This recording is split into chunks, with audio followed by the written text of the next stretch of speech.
There's nothing like hearing a song or reading a book in its original language. And while the Broadway musical Fiddler on the Roof was written in English, its setting among a Jewish community makes it a natural fit for Yiddish. A revival production of Fiddler on the Roof in Lower Manhattan features Yiddish lyrics and dialogue for the first time outside of Israel, and it features an authentic presentation of the famous bottle dance. Michael Scotto, Museum of Jewish Heritage this morning. And Michael, this new production has turned into a huge success. It's been extended several times.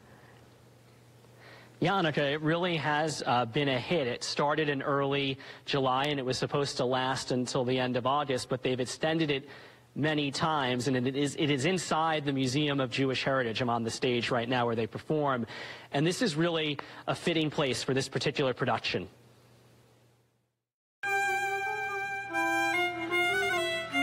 Fiddler on the Roof is one of the most iconic musicals of all time. Its story and score loved by many. But a production in Lower Manhattan is telling it in a new way.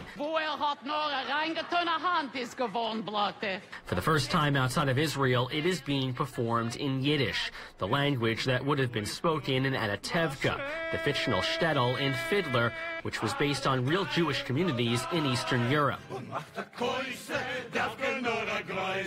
The comments are they're hearing it as if they're hearing it for the first time. The show opened this summer at the National Yiddish Theater Folksbiene at the Museum of Jewish Heritage. It has been so popular that its run has been extended 4 times.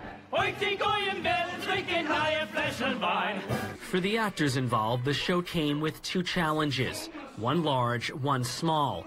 The first learning in just 1 month to speak Yiddish, the other learning to dance with bottles on their heads. They have a hat, they have a bottle, and they have a lot of practice. That's because, unlike in some other productions, the bottle is not attached to anything. If it comes loose during the number, the dancer steps to the back as if he's been booted from a competition, creating a sense of drama.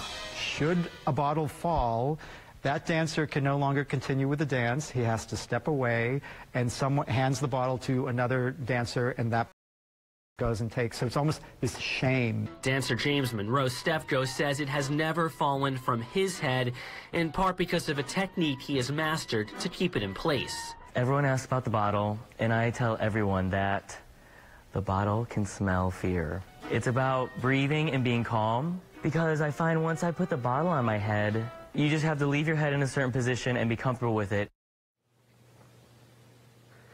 All right, so I have the bottle on my head. That's impressive. I'm trying not to move my head.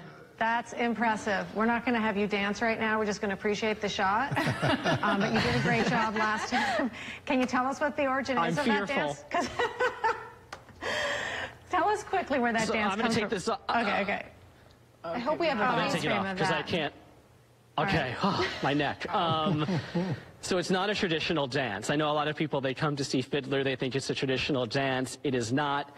Jerome Robbins, the choreographer for the original production back in the early 60s, he came up with the dance. I believe he had gone to a couple of Jewish weddings, and he saw someone with a bottle on his head, so then he decided to make a whole dance out of it. And so that's how you get, or how you got, the bottle dance.